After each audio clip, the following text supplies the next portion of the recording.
Quand tu vois que c'est une personne comme Queen Saori qui est frustrée de sa vie, elle est obligée d'inventer des mythos sur son mec toute la journée, et pour fonctionner sur TikTok, enfin ça va démolir quoi. Wow, la torse. D'une part, tu balances des accusations graves sans réelle preuve de ce que tu avances. D'autre part, tu es gonflé, non? Accuser les autres de manipulation émotionnelle. C'est facile quand on sait de quoi on parle, hein? C'est une personne qui ne sert strictement à rien, qui n'a pas de talent, qui n'a pas de métier, qui n'a rien. Voilà, elle n'a pas de contenu, que dalle. Je ne sais pas si vous avez remarqué, mais elle tient toujours le même discours quand elle parle d'une personne qu'elle n'apprécie pas. À part partager sa gamelle avec son chat et pleurer, voilà. Moi je fais pareil, hein, je pleure, hein, mais j'ai du contenu derrière, tu vois. Du contenu?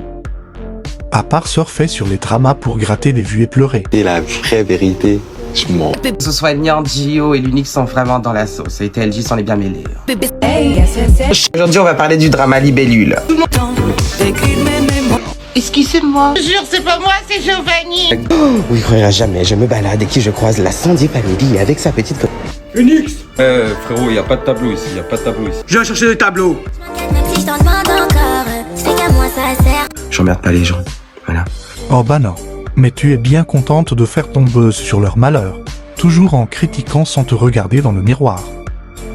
Et il suffit pas que je me rase le crâne pour avoir des viewers ou avoir des gens, voilà, tout simplement. Oh bon. Ce n'est pas toi qui t'es rasé la tête pour faire croire à tes proches que tu avais un cancer? Tu diras, oui mais c'était avant que je sois sur les réseaux. Alors explique à tout le monde pourquoi tu dis à la plupart de tes modérateurs donateurs proches que tu as un cancer? Et encore moins, essayer d'attirer l'attention en faisant des matchs avec des gens que tu n'aimais pas. Parce que... Allumez le feu.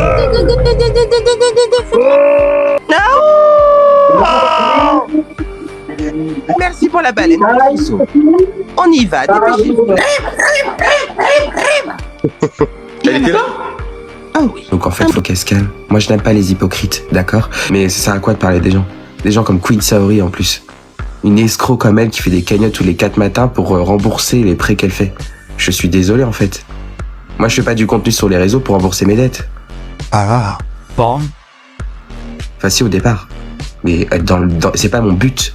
Je ne fais pas comment dire, des lives ou du contenu dans l'obtention de gagner de la thune. Elle si.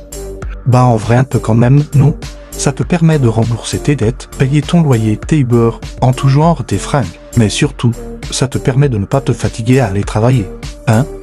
Enfin, moi, je suis désolé, quand tu accuses quelqu'un de faire des choses aussi graves que le VIOL, alors que tu faisais du contenu X en même temps, que t'étais soi-disant en train de faire des lives TikTok pour éviter d'être en contact avec cette personne, faut pas prendre les gens pour des cons. D'accord? Oui, je sais. Ces propos sont très choquants et surtout montrent clairement sa méconnaissance par rapport à ce sujet. C'est tabou. Je pense que si moi demain, chacun son truc, hein, je veux pas juger, hein, je remets pas en doute sa parole, hein, mais si tu veux parler de trucs, on va parler, moi je veux donner mon avis, je peux le donner en public, hein. On va m'insulter pour ça, mais j'en ai strictement rien à foutre. Donc toi, tu as le droit de donner ton avis, mais par contre, tous ceux qui veulent donner le leur par rapport à toi, c'est des harceleurs qui font de la diffamation. Non, c'est trop. Je peux le donner mon avis. Vous voulez son avis? Mon avis, il est très subjectif et il est très biaisé. Voilà. Vous êtes sûr? Partie 2 au prochain moment.